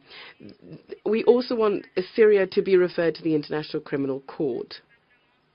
The Syrian government continues to strive to get eyes away from looking at what it is doing in Syria and its responsibility. The Syrian government is trying to sabotage all negotiation attempts today. 2254, that resolution stipulates that bombings need to be stopped and towns must not be besieged anymore in order for humanitarian assistance to reach those in need. And there need to be meetings under the Geneva umbrella. However, this has not been respected by Syria. Today, we have heard mention made of attempts to bring about a cessation of violence or a ceasefire, and we're also hearing reports of ongoing bombings in Aleppo or elsewhere. It is high time to shed the light on the truth and to dot the I's. We need to state that the Syrian government is trying to sabotage all chances for a peaceful solution at the moment. Mr. President, my country supports a war against terrorism as defined by the United Nations. Namely, this is a war against Daesh and the al-Nusra Front and against any other group that can be classified as a terrorist group. My country participates in the International Alliance Against Terrorism, and we are prepared to continue to participate in the future in order to eradicate terrorism. Nonetheless, we do not accept all Syrian people being qualified as terrorists. We do not accept that. Attempts by the Syrian regime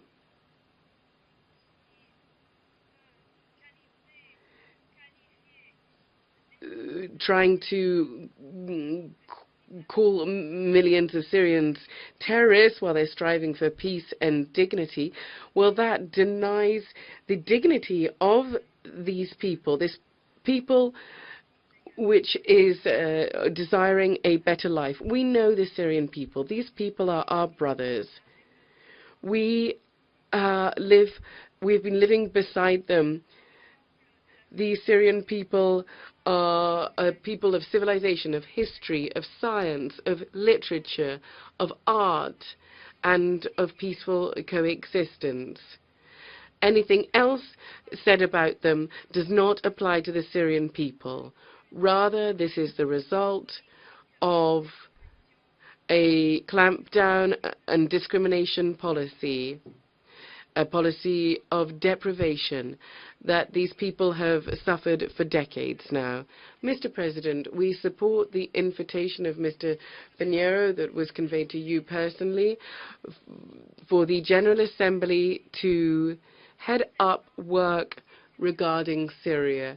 You, Mr. President, along with the General Assembly at your side, you represent humanity's conscience.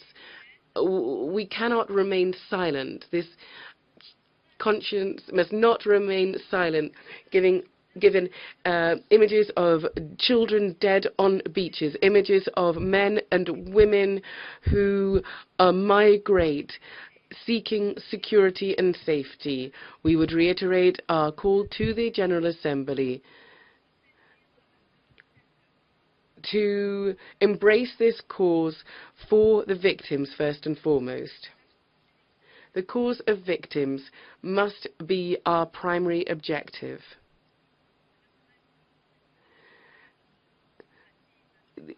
I would like to remind you, sir, and I'd like to remind everybody here that the mandate of the UN Special Envoy in the Syrian Arab Republic for the Syrian people stems from a General Assembly resolution. Once again, I turn to you so that you take the initiative to exert pressure on all parties, and in particular on the Security Council, so that they take the necessary measures to bring an end to the bloodshed in Syria and to bring an end to crimes against civilians and crimes committed against men, women and children and elderly people, so that humanitarian assistance be provided to those people who are in need. Those are the priorities that we should focus on. Once again, I would like to convey my thanks to Professor Pinheiro and the members of the COI for their work and the report they submitted to us. Thank you, sir. I thank the representative of Saudi Arabia and now give the word to Professor Pinheiro.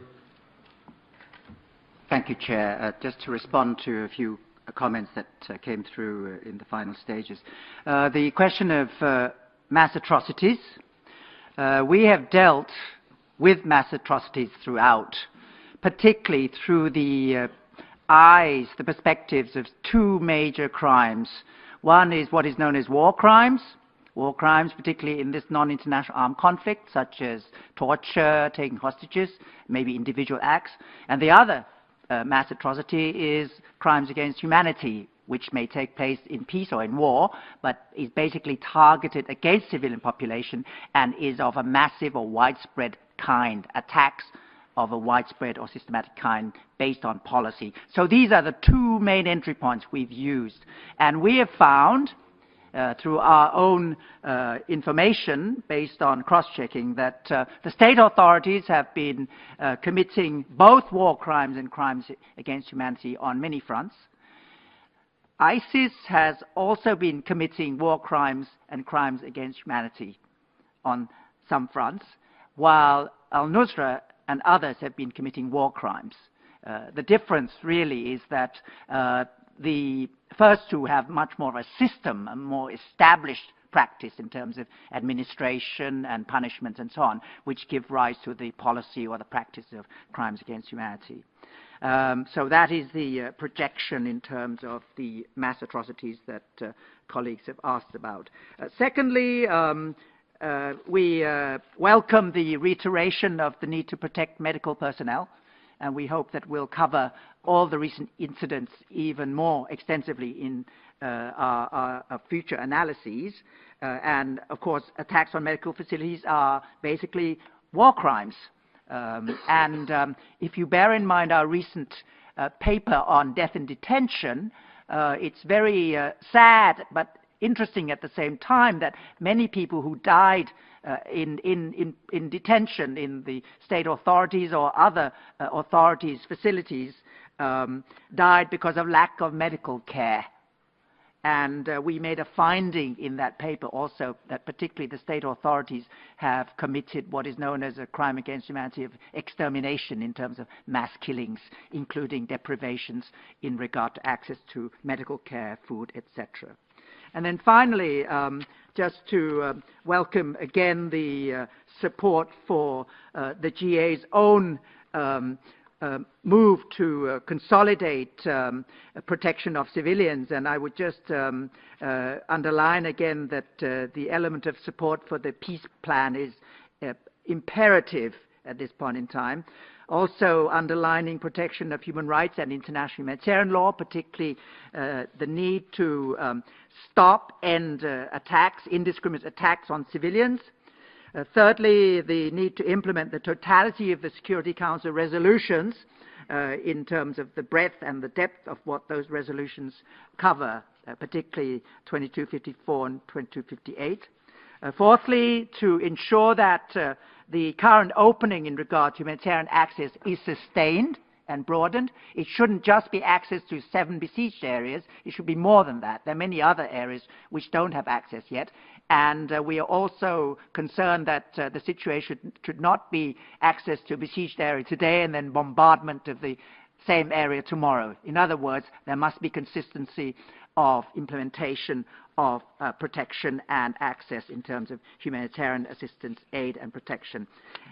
Likewise, fifth, the question of release of women, children and the aged senior citizens who are detained as part of a confidence-building measure. And then finally, we welcome very much your kind support for our work, and thank you very warmly for the cooperation that we've received, and particularly to recognize the importance of the information documentation system that we've been trying to build, because the narrative that we've captured, particularly through primary sources of direct witnesses who are documented in our work as testaments for now and the future, these narratives are very important in the long term in terms of accountability, because accountability, as we see it, is not a one-day affair. It's a long-term process, and the process may mean ultimately prosecutions many years on from now, even though, of course, we would like immediate responses in terms of the actions on accountability. So those are considerations that are very much linked with the importance of the General Assembly as a key catalyst in this process, particularly to complement and to be complemented by the Security Council and all those who love peace, human rights, and particularly those who are involved with protection of victims. Thank you.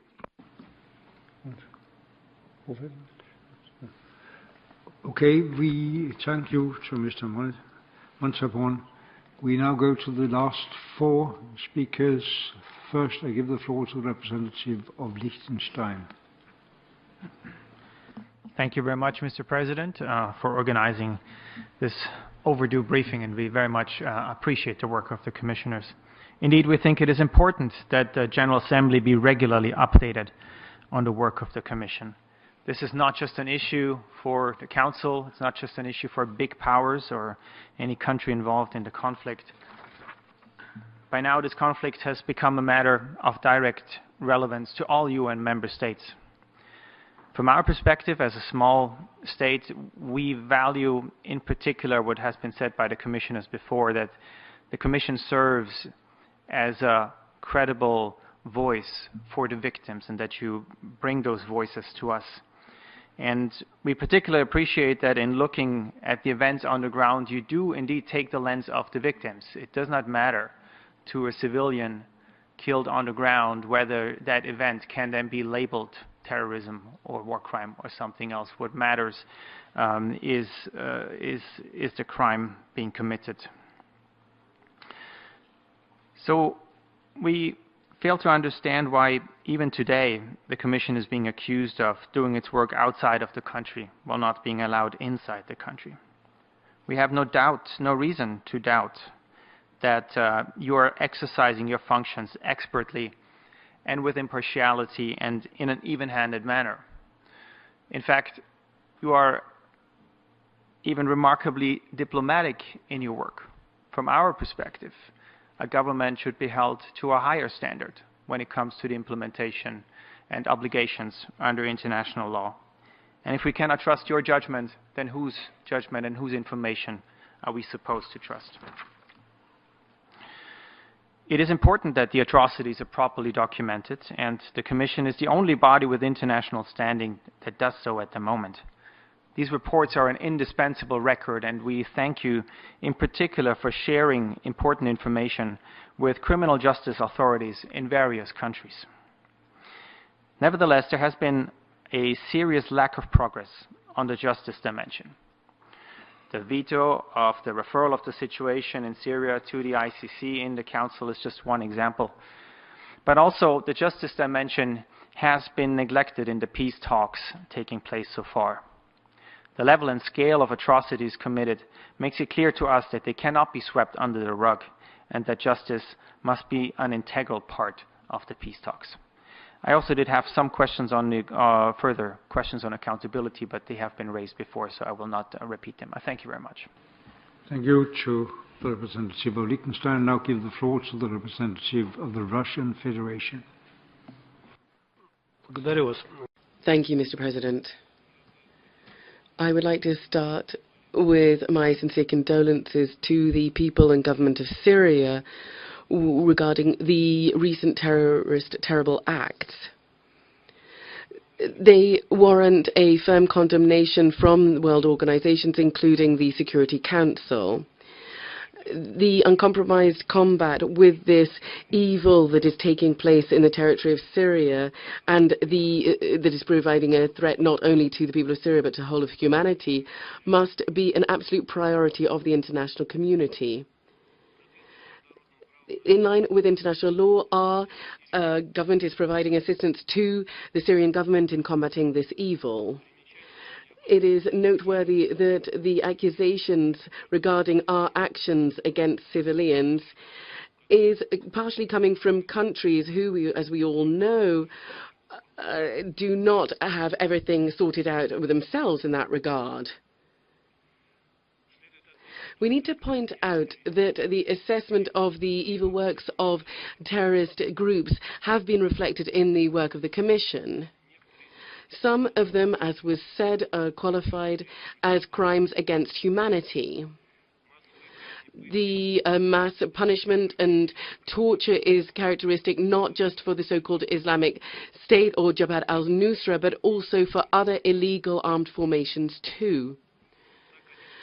One of the facts mentioned in the report that the Commission could not avoid was the extradition by the so-called Islamic State of Syrian military servicemen to al-Nusra, and they are supposedly a part of the peaceful, or the opposition rather.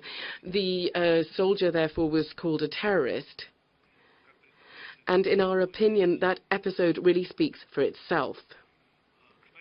Mr. President, we repeatedly have urged the Commission to be balanced and in its approach to the situation in Syria and not to politicize its assessments or not to use unverifiable information. We consider that these tasks are still pertinent today too.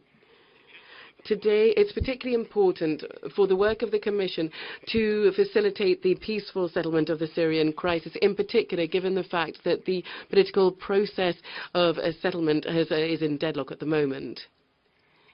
As regards the idea of transferring the Syrian issue to the International Criminal Court or referring that, I'll not repeat the well-known reasons as to why we consider this measure to be counterproductive.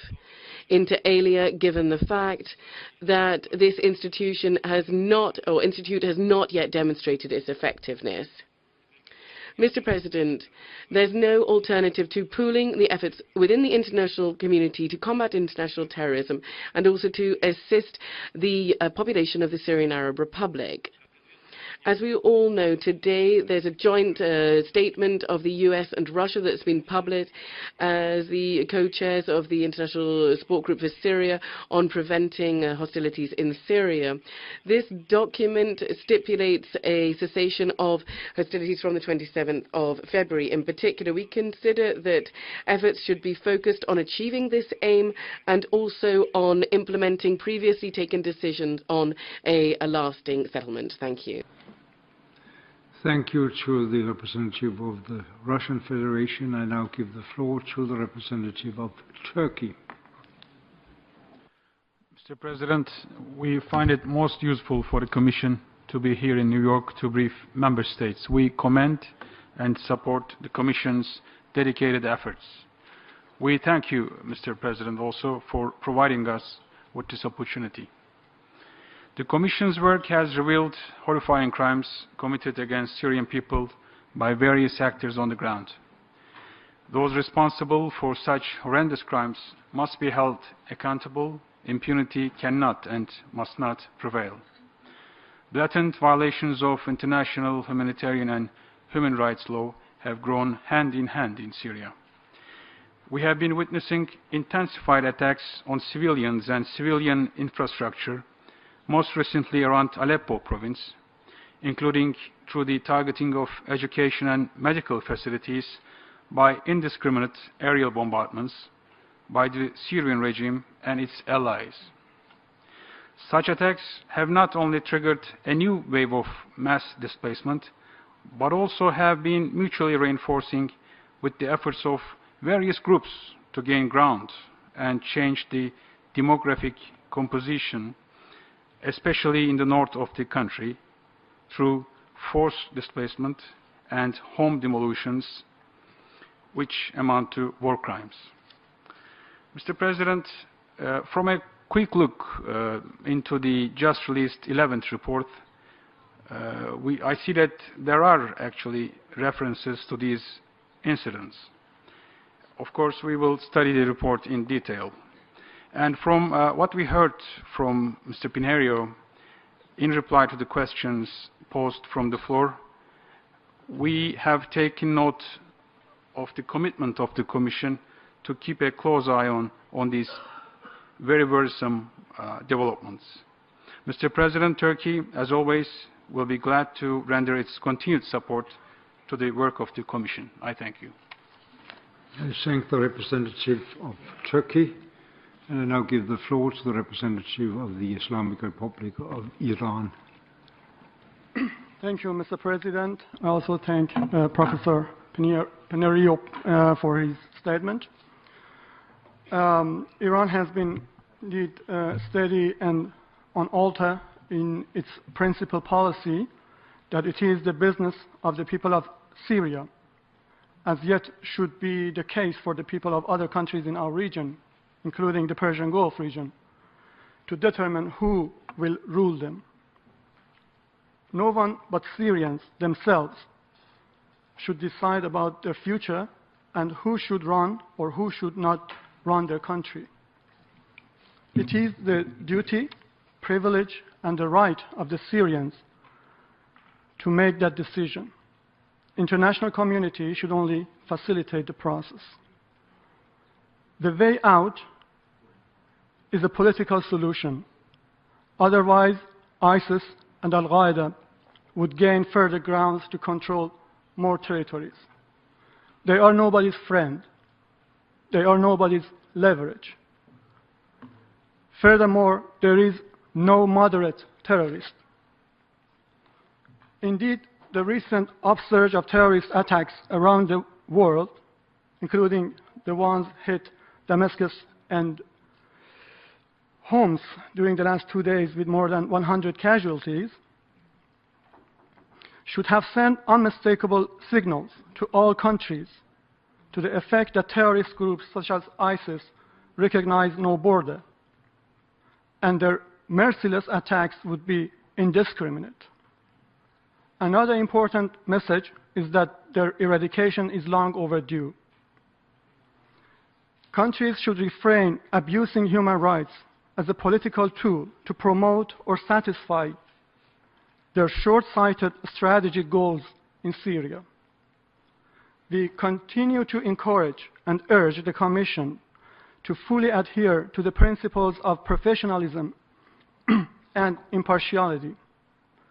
Unconstructive intention and goals of specific Human Rights Council members, some of them spoke today, should not influence the function of the Commission. In conclusion, on humanitarian front, we welcome the recent openings and believe that all people of Syria deserve equal attention and access to such assistance. Some populations, cities, or areas are not less important than others. Let's not tie humanitarian assistance too with political objectives. We also welcome the decision of the ISSG made this morning for a cessation of hostility from next week and looking forward for its implementation. I thank you very much, Mr. President. I thank the representative of the Islamic Republic of Iran. I see that the representative of the Syrian Arab Republic wants yet another statement. I must ask it to be short this time. Thank you, Mr. President. It is outrageous that representatives of Turkey, Saudi Arabia, and Qatar are speaking about the necessity to respect human rights and express their sadness over the Syrian people. The policies of those regimes, through supporting armed terrorist groups, led to the suffering of the Syrian people. We believe it is important to establish a commission of inquiries to consider the practices of Qatar, Saudi Arabia, and Turkey in sponsoring terrorism. My government protects the Syrian people from terrorism. We bear a constitutional responsibility to our people. At this juncture, I would like to recall some of the practices of Saudi Arabia, Qatar, and Turkey, which claim that they respect human rights. the system in Qatar has issued capital punishment for a Qatari poet that criticized practices of the government. In Saudi Arabia, capital punishment was a verdict for a Palestinian poet as he criticized the practices of the ruling family. In Turkey, 18 officers in the customs agency were detained as they exposed to the public that the Turkish government has sent humanitarian assistance to Syria. However, the trucks were not full of humanitarian aid, but lethal weapons that are used to destroy my country. These regimes, with these practices, do you think they respect human rights? Do you think they protect human rights? Mr. President, in conclusion, we do not need more painful statistics. We need to explain the reasons that led to this current situation in Syria. We need to identify those who led to the deterioration of the situation to that level. Thank you. I thank the representative of the Syrian Arab Republic. I now give the floor. I now give the floor to Professor Pinheiro and Mr. Montalban to reply. Thank you, Mr. President. As this will be perhaps the last opportunity for me to intervene in this debate, I'd like very much to thank the interventions of the distinguished representatives of Liechtenstein, the Russian Federation, Turkey, and the Islamic Republic of Iran. I'm very glad that that have been acknowledged that the Commission performed our mandate in a diplomatic way, because in fact it's something that we have accomplished in the last 5 years of our mandate, that we have regular contacts with the 5 permanent members, the 10 members of the Security Council, and all the influential members in the crisis in Syria without any distinction. And one of our approaches is not to shock states. They are very well informed about our methodology, what are our concerns, what the ways that we work. Because during all these years, we have made a great effort to have a balanced approach. This is not a commission of inquiry against the government of the Syrian Arab Republic, but is a commission of inquiry about the human rights violations, the war crimes, and the crimes against humanity committed in the framework of a non-international armed conflict in the Syrian Arab Republic. As my colleague Vicit said, and I have also mentioned, the only side that we take part is the side of the victims of the conflict. And we don't make distinctions. The civilian population in the territory controlled by the government, by the armed groups, or by the terrorist groups, they deserve the same attention from the Commission of Inquiry. I think that in our 11 reports, we have demonstrated a good level of professionalism thanks to a wonderful team that we have. We don't, the 4 commissioners don't work in splendid isolation, but we have a formidable team provided by the Office of the High Commissioner for Human Rights. To what concern the victims of terrorism, I think that since the first report, we have expressed our solidarity for the families of these barbaric attacks.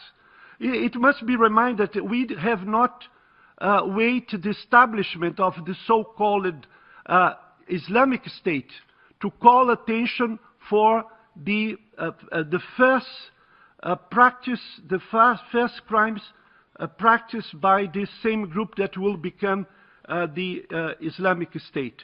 I must say also that we have published one specific report precisely on the Islamic State. And if our information cannot be verified in the territory of Syria, it's not our fault.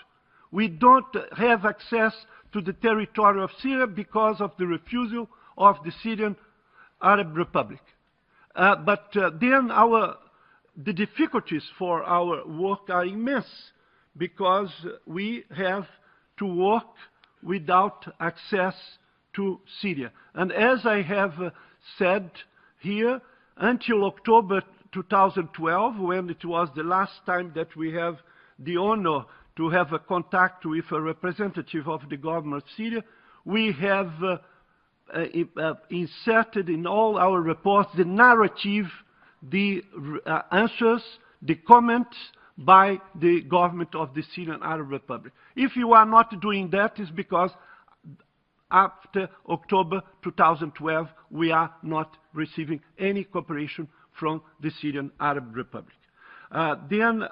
We are very pleased to have this opportunity, Mr. President.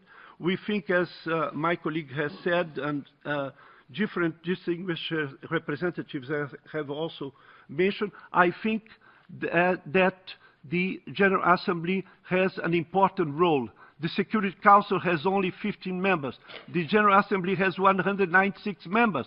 Then we think that the voice for the protection of the civilian population of Syria must be very clear concerning the need for ending the conflict in Syria and implementing all the agreements, all the commitments expressed during the last Munich meeting. I'd like to conclude thanking all the member states that participated in this debate, and most particularly the President of the General Assembly to open to us this opportunity that I hope that will continue for the debate about the crisis in Syria. Thank you very much. Thank you, Chair. Just to compliment the Chair of the COI in terms of thanking this very important body in complementing the work of on human rights and humanitarian law. Two final points from my part in regard to the points raised very recently.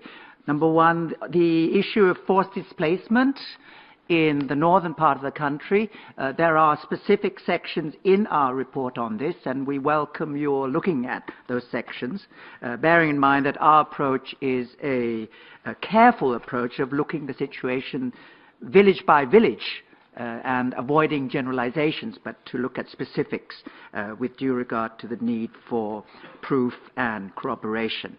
And finally, there have been many comments on accountability, and also in the last set of comments and questions. I would just add again that accountability is a long-term process, bearing in mind that it's multi-level and multi-layered, many layers, many levels in terms of our possible entry points. One that's been addressed is, of course, access through the Security Council to the ICC, the International Criminal Court, and/or the ad hoc tribunal. That is not quite possible yet, even though it should be there as a possibility. Second one that we've raised, particularly recently on the death in detention paper, was the possibility of targeted measures against groups and individuals. And that can take place particularly with the sanctioning through the Security Council without the need to cross-refer to the International Criminal Court. Thirdly, jurisdiction at the national level, bilateral cooperation with us, which is already taking place in terms of sharing some of our information with various countries to prosecute those alleged to have committed major crimes, including possibly the foreign fighters who go back to the countries of origin. Fourthly, bearing in mind future transitional justice considerations when peace comes, the question of improving the national justice system, as well as truth and reconciliation. We have not forgotten this. also calling attention to the fact that currently the justice system is not reliable. Many people are being taken to anti-terrorism courts and field courts without due process of law, and they land up in egregious violations, sadly. And on the part of the non-state armed groups, non-government armed groups, also the setting up of various summary courts, sometimes called religious courts, dispensing injustices such as arbitrary detention, extrajudicial executions, etc. All kinds of injustices taking place today. So there's a lot of room for improving that justice system when transitional justice comes. And I think, thank you very much for opening up the space for both human rights, justice and accountability. Thank you. I would like, on behalf of the General Assembly, to thank Mr. Pinheiro and Mr. Montalban for joining us here today and for their frank and informative remarks on the report. I also thank all delegations for their participation and engagement. I hope this briefing was of value to all of you. The informal meeting of the plenary on the situation in the Syrian Arab Republic is now concluded. The meeting is adjourned.